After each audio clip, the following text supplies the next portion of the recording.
slow, you can still go. Even when there's no hope, you can still go. I never answer to no, man, I still go. Go, go, go, go, go, go, go, go, go, go, go, go, yo, go, go, go. Hustle hard, hustle every single day. I'll be making moves till I'm buried in my grave. To the system, I don't wanna be a slave. I've been doing shit my way, or the highway. And in the driveway is a nice range. जिस movie का review और explanation मैं करने जा रहा हूँ उस movie का नाम है Killers of the Flower Moon. ये वीडियो एंड तक देखिएगा, stay tuned till the end to know the full story of the movie. और जिन लोगों ने अभी तक ये मूवी नहीं देखी उन लोगों के लिए ये वीडियो एक अच्छा एक्सपीरियंस रहेगा बिफोर द मूवी। तो शुरू करते हैं। जिस मूवी का आज मैं रिव्यू करने जा रहा हूँ उसका नाम है Killers of the Flower Moon. ये 2023 की मूवी है। इसकी जो कैटेगरी है वो वेस्टर्न क्राइम मूवी है और ये एक रियल स्टोरी, एक असल कहानी पर बेस्ड है। तो इसके जो डायरेक्टर हैं जी वो बहुत फेमस डायरेक्टर हैं और उनका नाम है मार्टिन स्कॉर्सेज़ी। 81 ईयर्स इनकी एज है और इनकी जो मूवीज़ हैं वो तकरीबन सब ने देखी होंगी। बहुत देर से ये डायरेक्शन कर रहे हैं। अब इनकी अगर मूवीज़ का बात की जाए तो इनकी मूवीज़ में बहुत सी ऐसी मूवीज़ हैं जिनको के ऑस्कर्स, एकेडमी अवार्ड्स और गोल्डन ग्लोब मिल चुके हैं और बहुत से अवार्ड मिल चुके हैं। अगर इनकी मूवीज़ की बात की जाए तो इनकी जो फेमस मूवीज़ हैं उनमें एक गुड फेलाज है, फिर Wolf of the Wall Street के ये डायरेक्शन है, आयरिशमैन जो कि एक बहुत कमाल मूवी थी उसके ये डायरेक्टर हैं, फिर शटर आइलैंड वो भी लियोनार्डो डिकैप्रियो की एक मूवी है।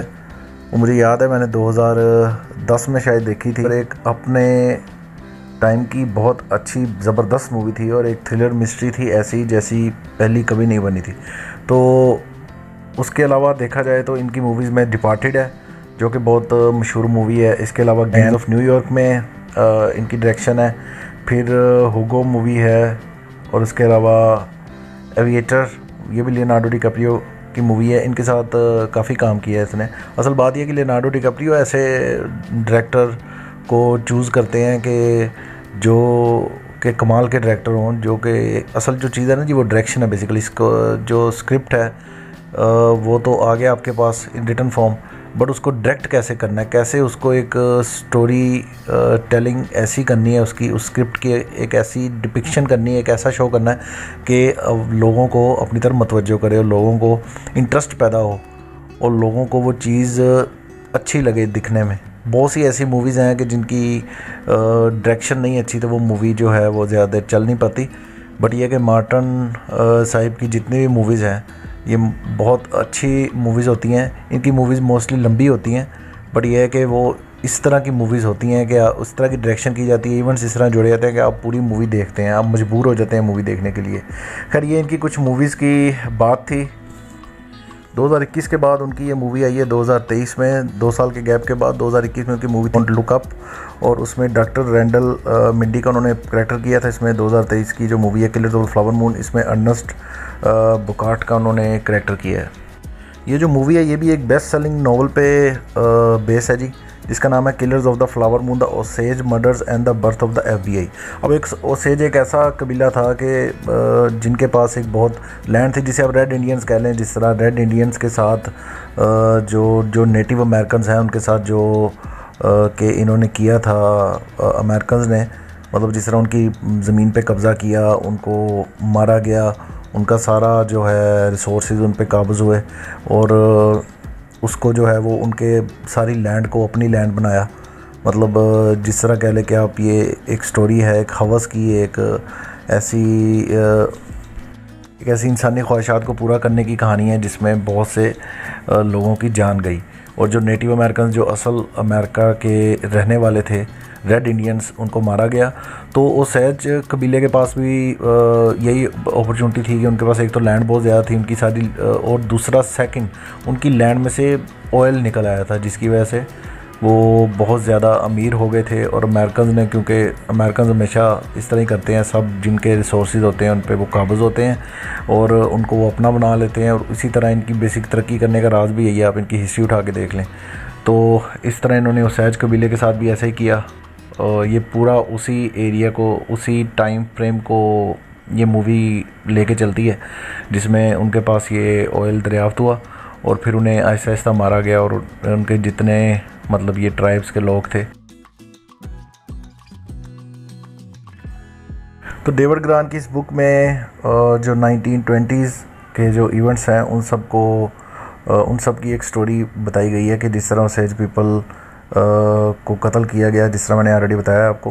तो ये सारी उसी जो बुक है उस पे ही बेस ये मूवी है और इसमें उसी बुक के लिहाज से स्टोरी को लेके चला गया है। बाकी अगर देखा जाए ये मूवी कोई इतनी बिज़नेस वाइज अच्छी नहीं थी। इसके स्टार्टिंग में तो बिज़नेस अच्छा रहा, बट इसको बहुत से जो रिव्यूअर्स हैं वो कहते हैं कि ये मूवी फ्लॉप है। उसके कुछ जो मैंने रिव्यूज़ देखे हैं उसमें ज़्यादातर लोगों ने ये कहा कि वन डायमेंशनल करैक्टर्स हैं इसमें, कि एक करैक्टर्स की एक ही डायमेंशन है कि मतलब अगर कोई बुरा है तो बहुत ही बुरा है, उसमें बिल्कुल अच्छाई नहीं है। और जो कोई अच्छा है वो तो एक उसमें पॉजिटिव इम्पैक्ट है, उसमें कोई बुराई नहीं है। मतलब ये कि वन डायमेंशनल करैक्टर्स हैं। कुछ लोग ये ज़्यादा चीज़ लिख रहे थे कि वन डायमेंशनल करैक्टर्स हैं। इस तरह कुछ मूवी हम देखते हैं कि कुछ लोग अगर बुरे हैं तो मूवी चलने के साथ साथ कुछ हालात को देख के या मूवी के सर्कमस्टांसेस से वो लोग कुछ अच्छाई भी करते हैं, मतलब जिसमें जो बुरा है उसने सिर्फ बुराई की है। एनीवेज, इस मूवी की स्टोरी अब आप लोगों के साथ शेयर करते हैं और मैं रिकमेंड करूँगा इस मूवी को देखने के लिए। लाजमी देखें। मेरी तरफ से अगर रेटिंग की बात की जाए तो इस मूवी की रेटिंग 10 आउट ऑफ 10 होगी, क्योंकि मुझे ये मूवी बहुत अच्छी लगी। इसका स्क्रीन टाइम 3 घंटे और 26 मिनट है, बट मैं ये शॉर्टी के साथ कह सकता हूँ कि वो 3 घंटे 26 मिनट आप ये मूवी लगातार देखेंगे। आप चाहेंगे, आप ये इसकी डायरेक्शन इतनी ज़बरदस्त है, इसके इवेंट्स को इतना अच्छा इंटरलिंक्ड किया गया, इतना अच्छा जोड़ा गया कि आप ये देखेंगे कि यार ये क्या होता है, आगे क्या होगा, आगे क्या होगा। ये जो तजस्सुस है, ये जो क्यूरियोसिटी है, ये आपको मूवी देखने के लिए मजबूर करेगी। एनीवेज, इस मूवी का ये था रिव्यू। अब इसकी एक्सप्लेनेशन शुरू करते हैं, इसकी स्टोरी आपके साथ शेयर करते हैं। तो इस वीडियो को एंड तक लाजमी देखिएगा और इसके बाद ये मूवी आप लाजमी देखेंगे। अब आगे स्पॉइलर अलर्ट है, तो अगर आपने ये मूवी नहीं देखी तो फिर तो आप यहाँ पे वीडियो छोड़ सकते हैं। अगर आप फिर भी देखना चाहते हैं कि क्या इसकी स्टोरी है, पहले वो जानना चाहते हैं, तो आप ये वीडियो एंड तक देखें। फिल्म की शुरुआत होती है ऑसिज यानी नॉर्थ अमेरिका के कुछ बड़े लोगों को दिखाने से, जो तेल वाला पाइप ऊपर करके गॉड से दुआ कर रही थी, क्योंकि ना उनकी फसल ठीक से उग रही थी और ना ही उन्हें तेल मिल रहा था। जिसके बाद सब मिलकर उस पाइप को फसल की जमीन में गाड़ देते हैं और फिर कुछ ही दिन के बाद उनकी जमीन तेल उगलने लगती है, जो बहुत ज्यादा था। ये देखकर वो लोग काफी खुश हो गए, क्योंकि अब उन लोगों को बहुत फायदा होने वाला था। देखते ही देखते कुछ सालों में ऑसिज नॉर्थ अमेरिका के लोग भी वाइट लोगों की तरह अमीर हो जाते हैं, जिसके बाद वो अपने पूरे एरिया में फैलकर यही रहना शुरू कर देते हैं। कुछ सालों के बाद एक सिपाही जिसका नाम अर्नेस्ट है, जो कहानी का मेन कैरेक्टर है, वो भी यहाँ पर आता है। वो आकर एक ऑफिसर से मिला, जो अर्नेस्ट को एक घर में लेकर आया, जहाँ वो अपने अंकल और भाई से मिलता है। कुछ देर बाद अर्नेस्ट अंकल से बातचीत करता है। वो कहती है कि मैंने तुम्हें यहाँ खास काम के लिए बुलाया है, मैं खुद यहाँ शेरिफ के तौर पर काम कर रहा हूँ, और क्या तुम्हें लड़कियाँ पसंद है? अर्नेस्ट ने जवाब दिया कि हाँ, पर छोटी उम्र की। अंकल कहते हैं चलो अच्छा ही है, क्योंकि यहाँ तुम्हें ड्राइवर का काम करना है। तुम मोली नाम की एक लड़की की ही ड्राइवर बनोगी और उस पर पूरी नजर भी रखोगी। वो यहाँ की सबसे अमीर फैमिली से ताल्लुक रखती है, जिस पर वो मान जाता है। टीवी पर कुछ ऑसिज लोगों की मौत दिखाई गई, जिनके बारे में मोली एक प्राइवेट डिटेक्टिव को बता रही थी। उसका कहना था कि पता करवाएं कि इनकी मौत कैसी हुई, जिस पर डिटेक्टिव मान गया, क्योंकि इस चीज के बदले काफी बड़ा इनाम रखा गया था। जिसके बाद मोली वहाँ से बाहर आई और अब वो उससे मिलती है। ऐसे ही पे हर रोज अर्नेस्ट उसके लिए ड्राइवर का काम करता है, जिस बीच ही काफी बातें भी करती है। एक फेस्टिवल त्योहार के प्रोग्राम में मोली और बाकी सभी लोग शामिल हुए। वापिस आने पर वो अर्नेस्ट को एक हैट गिफ्ट देती है। वो फिर उसे अपने साथ घर लेकर आई, जहाँ अर्नेस्ट उसकी मोम से मिला, जो बीमार थी। रात को जब ये दोनों खाना खा रही थी तो मोली उससे पूछती है कि तुम कब आई और यहाँ किसके लिए आई, जिस पर अर्नेस्ट उसे बताता है कि मैं मेरे अंकल के पास आया था, उन्होंने ही तुम्हारी जॉब दी मुझे कि मैं तुम्हारे लिए ड्राइवर बनूं। मोली उसके अंकल की तारीफ करती है कि हाँ, वो काफी अच्छे इंसान है। यह शराब पीकर दोनों काफी बातें करती है और अर्नेस्ट उसकी तारीफ करता है कि तुम बहुत खूबसूरत हो। अगले दिन फिर से एक फेस्टिवल प्रोग्राम था, जहाँ पर मोली की बहन और उसकी बहन का हस्बैंड भी आया हुआ था, जिसका नाम बिल था। बिल की तो बहनें भी थी। एक बहन अर्नेस्ट और मोली की जोड़ी की तारीफ करती है, जिससे यहाँ हमें पता चला कि वो दोनों एक दूसरे को पसंद करती हैं। फिर जब दोनों अकेले थे तो अर्नेस्ट उससे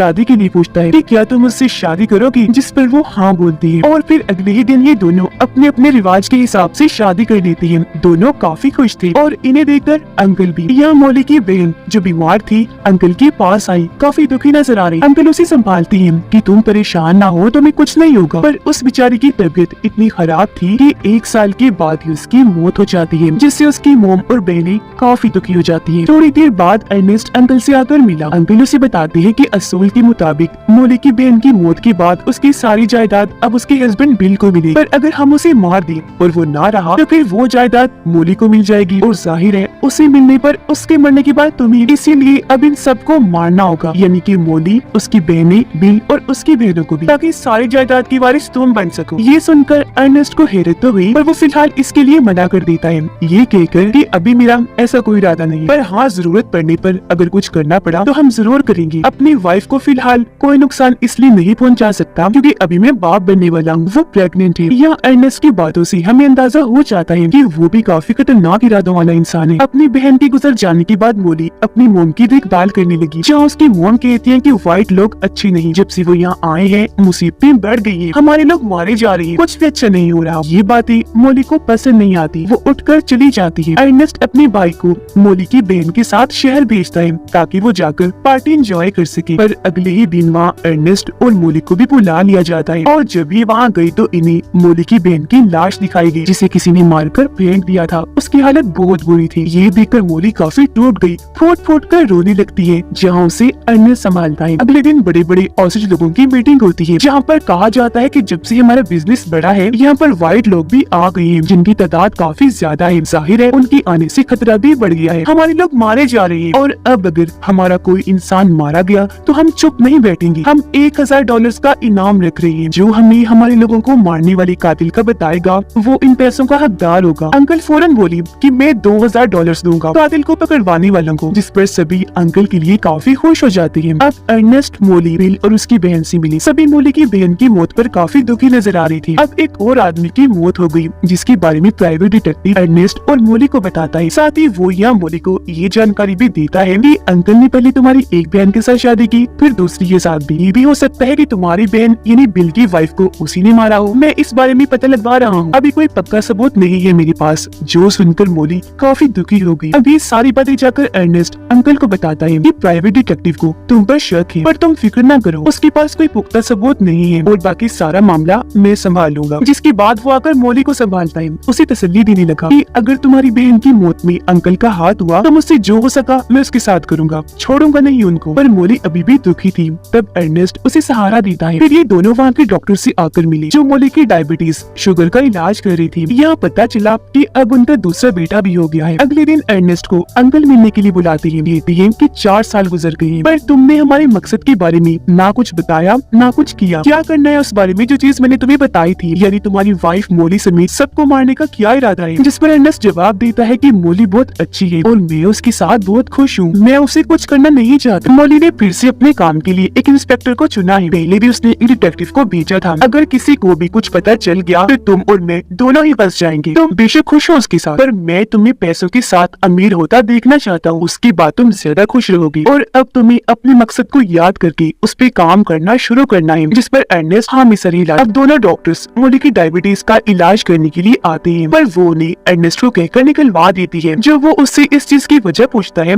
तो मौली अजीब बातें करने लग कहती है कि मुझे उन पर भरोसा नहीं कि वो मेरी बीमारी ठीक करेंगे भी या नहीं, क्योंकि उन्होंने मेरी बहन का इलाज भी किया था। तो देख लो वो आज मारी गई है। ये सुनकर अर्नेस्ट को गुस्सा आ जाता है। वो बाहर गया, डॉक्टर से उसकी इंसुलिन वाली दवाइयाँ लेकर अंदर आता है। मौली पर काफी भड़कने लगा। कहता है कि तुम उनसे ज्यादा जानती हो, वो डॉक्टर्स हैं, और जब से तुम बीमार हुई हो घर के साथ साथ मुझे बाकी काम भी करने पड़ रहे हैं, बच्चों को भी संभालना पड़ता है। मैं तुम्हारे लिए सब कर रहा हूँ, पर तुम हो कि मेरे लिए मुश्किलें बढ़ाती जा रही हो। क्या कर सकता हूँ? प्यार करता हूँ। जो सुनकर मौली काफी दुखी हो गई, जिस पर यहाँ उसने अपने गुस्से पर काबू किया और उससे माफी मांगता है और उसे इंसुलिन का इंजेक्शन लगाता है। अगले दिन वो ऑफिसर जिसे सबसे पहले आकर अर्नेस्ट मिला था वो बीमार हो जाता है, जिसका इलाज अंकल मौली के डॉक्टर से ही करवाते हैं। बाद में डॉक्टर अंकल को बताते हैं कि इसके मरने के बाद सारी जायदाद आपको मिल जाएगी, क्योंकि इसका इस दुनिया में कोई नहीं है। ये सुनकर अंकल अर्नेस्ट से मिलने आए। उनकी बातों से हमें पता चला कि वो ऑफिसर मौली का पहला हस्बैंड है और उसने अर्नेस्ट से दूसरी शादी की। अंकल उसे कहते हैं कि अब हमें उस ऑफिसर को भी मारना है, उसका काम हम बिल और उसकी बहन के साथ ही निपटा देंगे और ये काम मैं बॉम्ब डीलर्स को दूंगा, जिसके लिए अर्नेस्ट मान गया। मॉली की मोम की तबीयत काफी खराब हो गई, जिनका इलाज तो किया जाता है पर वो बच नहीं पाती, उनकी भी मौत हो जाती है, जिससे पूरी फैमिली काफी दुखी हो गई। कुछ दिन के बाद अर्नेस्ट और मोली अंकल के घर गई उनसे मिलने। यहाँ अंकल मोली से हमदर्दी का नाटक करता है कि हमने एक आदमी को काम पर लगाया हुआ है, वो जल्द कातिल का पता लगवा लेगा। जिसमें मोली कहती है कि मैंने भी एक प्राइवेट डिटेक्टिव को इस काम का जिम्मा दिया था, पर उसे भी किसी ने मार दिया। यहाँ हमें पता चला कि उस डिटेक्टिव को और किसी ने नहीं बल्कि अर्नेस्ट और उसके भाई ने मिलकर मारा था। अब एक रात जब अर्नेस्ट और मोली अपने कमरे में सो रही थी तो अचानक बाहर काफी बड़ा धमाका हो जाता है, जिससे डरकर दोनों की आंख खुल जाती है।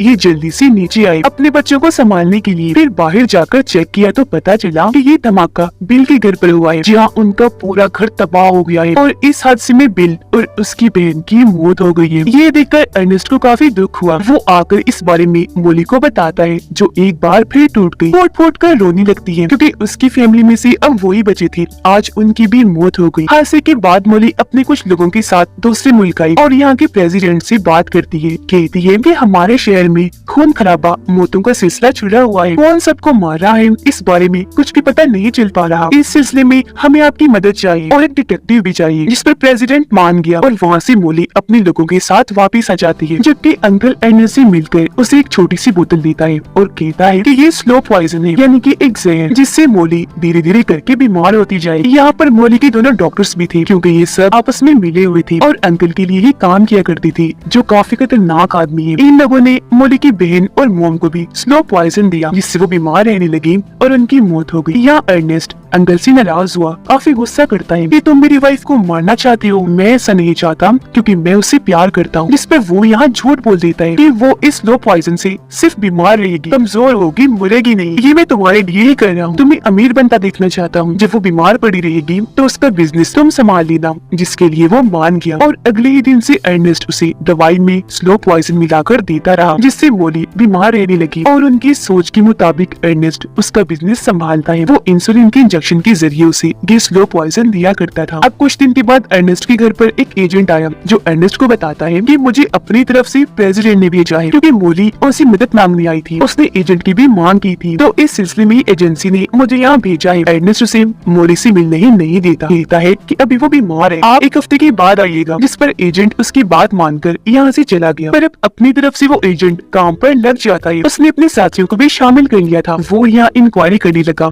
ताकि सच का पता लगवा सके। और ये बात आकर अर्नेस्ट अंकल को बताता है कि FBI और एजेंसी ने यहाँ पर काफी बड़े बड़े एजेंट्स भेजे हैं, वो छानबीन कर रही है, हम पकड़े न जाएं। अंकल उसे समझाता है कि उन्हें कभी भी कुछ पता नहीं चल पाएगा, तुम बस शांत रहो। अब एजेंट ऑस्ट्रेलिया लोगों से मीटिंग करता है, जहाँ पर उसका कहना था कि मुझे सब चीजों को लेकर अंकल पे शक है कि सारे खून वो ही करवा रहा है, पर लोग यहाँ उनकी सफाई में कहते हैं कि वो तो बहुत अच्छी है, इन कामों में दूर दूर तक उनका हाथ नहीं हो सकता, क्योंकि उन्होंने तो खुद कातिल को पकड़वाने के लिए इनाम रखा है। एजेंट कहता है तो फिर अभी तक कोई पकड़ा क्यों नहीं गया। जिसके बाद FBI वाली दोनों डॉक्टर से भी पूछताछ करती है और एजेंट खुद गया अंकल के पास, जहाँ अंकल ये नाटक करता है कि मैं भी सारी सूरत हाल की वजह से काफी परेशान हूँ। अब अंकल अर्नेस्ट से मिलकर उसे बताता है कि ये FBI वाली हर किसी से पूछताछ कर रही है, ये तुम्हें भी पकड़ कर पूछताछ कर सकती है, तो तुम मेरा नाम कभी भी मत लेना, वरना हम दोनों ही फंस जाएंगे, क्योंकि अगर मैं जेल में चला गया तो तुम्हें कभी भी नहीं बचा पाऊंगा, लेकिन अगर बाहर ही रहा तो कैसे भी करके तुम्हें छुड़वा लूंगा। अर्नेस्ट पूछता है कि मुझे ज्यादा से ज्यादा क्या सजा हो सकती है। तब अंकल उसे समझाती है कि उल्टा मत सोचो, अच्छी सोच रखो, मैं तुम्हें कभी भी सजा होने ही नहीं दूंगा। अब उनको बातें करते हुए दूर खड़ा होकर एजेंट देख रहा था, उसे शक हुआ, इसलिए वो जाकर एक आदमी से बात करता है और उससे अर्नेस्ट की जानकारी लेने लगता है, क्योंकि अब शक के दायरे में वो भी आ गया था। जिस पर वो आदमी बताता है कि एक दिन मोली की बहन अर्नेस्ट के भाई के साथ आई थी, जिसके अगले ही दिन उसकी मौत हो गई। तो हो सकता है कि इन मौतों का अर्नेस्ट से ताल्लुक लाजमी हो। अर्नेस्ट स्लो पॉइजन मोली को देता रहता है, जिससे उसकी हालत और खराब रहने लगी थी, तो वो ही उसे संभालता है। पर अब उसे मोली की ये हालत देखी नहीं जाती और वो थोड़ा स्लो पॉइजन अपनी शराब में भी डालकर पी जाता है, पर बाज नहीं आया। फिर से मोली को इंसुलिन के साथ वो स्लो पॉइजन देता रहता है। वो कहीं ना कहीं सोच रहा था कि मुझे FBI को सारी सच्चाई बता देनी चाहिए। और अब अगले दिन जब वो एक जगह पर बैठा हुआ था, तो यहाँ पर एजेंट और उसके साथी आकर अर्नेस्ट को पकड़ लेते हैं। फिर पूछताछ के लिए उसे अपने साथ ले आए। यहाँ उससे सवाल किया जाता है, क्या तुमने किसी की जान ली? इस पर वो कहता है कि मैंने किसी की जान नहीं ली, पर मेरी वाइफ की हालत बहुत खराब है, उसे मदद की जरूरत है। तब तक ऑफिसर्स बॉम्ब डीलर को भी पकड़ लेते हैं। दो एजेंट्स जब अर्नेस्ट के घर आए तो मोली को काफी बुरी हालत में पाते हैं, यानी वो बेहद बीमार थी। ये लोग फौरन उसे उठाकर हॉस्पिटल ले आए, जहाँ पर उसका इलाज शुरू कर दिया जाता है। अब FBI का एजेंट अर्नेस्ट से पूछताछ करने आया, कहता है कि हमने तुम्हारी वाइफ को घर से उठाकर हॉस्पिटल भिजवा दिया है, उसकी हालत बहुत खराब है और हमें उसके पीछे तुम्हें जिम्मेदार लगते हो, इसलिए अब तुम सच बता दो कि आखिर ये सब तुम किसके कहने पर कर रही थी। तो तब यहाँ अर्नेस्ट सच उगल देता है कि मेरे अंकल के कहने पर। अब उसके बयान पर अंकल को गिरफ्तार कर लिया जाता है। मोली का काफी अच्छे से इलाज होने लगा, जिस वजह से वो धीरे धीरे करके ठीक होना शुरू हो जाती है। अब एक तरफ काफी दिन तक इंक्वायरी चलती रही, जबकि मोली पूरी तरह ठीक हो जाती है और फिर अर्नेस्ट को कोर्ट में पेश किया जाता है। यहाँ अंकल का वकील खड़ा हुआ कहता है कि मुझे अभी तक अर्नेस्ट से ठीक से इंक्वायरी करने ही नहीं दी, ये मेरा हक बनता है। जिस पर दूसरा वकील मुखालफत करता है और ये देखकर कोर्ट के सारे लोग भड़क गए, इसलिए जज सुनवाई कुछ दिन के बाद रख देता है, जिसके बाद अर्नेस्ट को वकील और अंकल के लोगों के पास भेजा जाता है। यह वकील उसे कहता है कि अगर तुम अंकल के बारे में सब कुछ बता दोगे तो वो और तुम हमेशा के लिए जेल के अंदर चले जाएंगे, और अगर ऐसा हुआ तो हम तुम्हें कभी भी नहीं बचा पाएंगे। अर्नेस्ट कहता है कि मैंने अभी तक किसी को उनके बारे में कुछ भी नहीं बताया। वकील कहता है पर वो लोग तुम्हें काफी मारे पीटेंगे सच उगलवाने के लिए, पर तुम तब भी कुछ न बताना, हम भी कोशिश करेंगे तुम्हें हर तरीके से बचाने की, तुम्हें बस उनका नाम नहीं लेना, कुछ भी हो जाए। यह अंकल की फैमिली भी अर्नेस्ट से काफी कहती है कि उन्हें बचा लो प्लीज, जिस पर वो मान जाता है। जिसके बाद वो दिन आ गया जब कोर्ट में सुनवाई थी। यहाँ कत्लों के सिलसिले में हर किसी से पूछताछ की जाती है। यहाँ अर्नेस्ट के खिलाफ 2-3 गवाहियां आई तो उसे जेल में बंद कर दिया जाता है, पर 3 महीने के बाद एक बीमारी की वजह से अर्नेस्ट की बेटी की मौत हो गई। उसे जेल में जब आकर इस बारे में बताया गया तो वो काफी दुखी हो गया, और फिर मोली के साथ वो भी अपनी बेटी को दफनाने के लिए आता है, जहाँ हर कोई काफी दुखी था। यहाँ मोली गुस्से में अर्नेस्ट को देखती है और यहाँ से निकल जाती है, और अब यहाँ अर्नेस्ट जो काफी दुखी था पूरी तरह टूट गया। उसकी बेटी की मौत का गम उसे पूरी तरह बदल के रख देता है। वो आकर अपने अंकल से मिला, कहता है कि जो भी हुआ बहुत गलत हुआ, मैंने हमेशा गलत काम किए आपके कहने पर, जिनकी सजा आज मुझे मिल रही है, और अब मैं सब कुछ सच सच बता दूंगा। जिस पर अंकल कहते हैं तो फिर हम दोनों फंस जाएंगे और मैं तुम्हें कभी भी नहीं बचा पाऊंगा। जिस पर अब वो यहाँ कहते हैं कि अब मुझे बचना भी नहीं है, जो कहकर दुखी होते हुए वो यहाँ से निकल गया। जिसके बाद अगले दिन जब अर्नेस्ट को कोर्ट में पेश किया जाता है तो यहाँ उससे सवाल किया गया कि क्या तुमने ये सब कुछ अंकल के कहने पर किया, यानी कि मोली की बहरीन ऑफिसर और बाकी सबको मरवा दिया। जिस पर अब यहाँ वो हाँ बोलता है। वो बाकी साथियों को भी नाम बता देता है और ये चीज वहाँ बैठी मोली भी देख लेती है। अर्नेस्ट कहता है कि मैं पैसों की लालच में अंधा हो गया था, इस वजह से मैंने ये सारे गलत काम किए जिनका आज मुझे बहुत पछतावा है। उससे पूछा जाता है क्या तुमने मोली से पैसों के लिए प्यार किया था। वो कहता है कि नहीं, मैं उससे सच्चा प्यार करता हूँ, जो बात सरासर झूठ थी, क्योंकि उसे तो छोटी उम्र की लड़कियां पसंद थी, जो उसने कहा भी था, यानी कि उसने सिर्फ पैसों के लिए ही मोली से प्यार किया था। ये सारा नाटक किया। कुछ दिन के बाद एजेंट अर्नेस्ट और मोली को मिलवाता है, जहाँ वो उससे कहते हैं कि प्लीज मुझे माफ कर दो। मोली जो पहले उससे काफी नाराज थी पूछती है क्यों, इस वजह से। जिस पर अर्नेस्ट कहता है क्योंकि मैं बहुत बुरा था पर अब सुधर गया हूँ। यहाँ मोली उससे पूछती है क्या तुम इंसुलिन में मुझे जहर मिलाकर दिया करती थी, जिस पर वो झूठ बोल देता है, और ये सुनकर मोली उठी वहाँ से चली गई, क्योंकि वो जानती थी कि अभी भी झूठ बोल रहा है और कभी नहीं सुधर सकता। अब कहानी में हम काफी सालों के बाद का वक्त देखते हैं, जहाँ एक रेडियो शो चल रहा था। यहाँ पर चीफ इस पूरे केस का खुलासा करके सबके सामने लाती है कि आगे क्या हुआ। अर्नेस्ट और अंकल को पहली उम्र कैद की सजा हुई, पर कुछ अरसे के बाद उन्हें छोड़ दिया गया पैरोल पीरियड के लिए, जिसमें उन्हें सुधरने का मौका दिया जाएगा। पर लोगों ने अंकल के खिलाफ काफी प्रोटेस्ट एहतजाज किए, मगर क्योंकि उनकी उम्र काफी ज्यादा हो गई थी तो 87 साल की उम्र में उनकी मौत हो गई। दोनों डॉक्टर्स को भी छोड़ दिया गया क्योंकि उनके खिलाफ कोई सबूत नहीं मिला था, और अर्नेस्ट के भाई को भी थोड़ी सजा के बाद आजाद कर दिया गया। अर्नेस्ट की सजा पूरी होने पर मोली ने उसे डिवोर्स दे दी, जिसके बाद उसने तीसरी शादी कर ली, लेकिन 50 साल की उम्र में डायबिटीज की वजह से उसकी भी मौत हो गई। जहाँ मोली को भी उसकी फैमिली के साथ ही दफन किया गया था, क्योंकि उसने अपनी फैमिली को बुरी तरह अपनी आंखों के सामने मरते हुए देखा था। इसके बाद हम फिर से एक फेस्टिवल प्रोग्राम को देखते हैं, जहाँ पर व्हाइट और हर कोई इस मौके पर खुशी से डांस कर रही थी, क्योंकि अब सारी ही एक हो गई थी, यानी उनके बीच का फर्क हमेशा के लिए आज खत्म हो गया था। और इसी के साथ इस फिल्म की कहानी यहीं पर खत्म हो जाती है। इस वीडियो को लाइक करें, शेयर करें अपने फ्रेंड्स के साथ, और सब्सक्राइब करें चैनल को अगर आपने अभी तक सब्सक्राइब नहीं किया। और नेक्स्ट वीडियो में आप लोगों से मिलते हैं किसी ब्लॉकबस्टर मूवी का या सीज़न का रिव्यू और एक्सप्लेनेशन लेके। तब तक के लिए अपना ख्याल रखें, अपने से जुड़े लोगों का ख्याल रखें। But I've known you too long, it hurts to watch your blue eyes fade to gray as you fade away, as you fade away. Yeah, I'm about to fade away, cause every time I wake up I feel like it's Monday. Something's going wrong with all the chemicals up in my brain. All of a sudden I don't look at anything the same way. Gotta build up of my thoughts sitting in an ashtray. I'm sorry that I'm so inconvenient, okay. Just let me be me and I'll stay out of your way.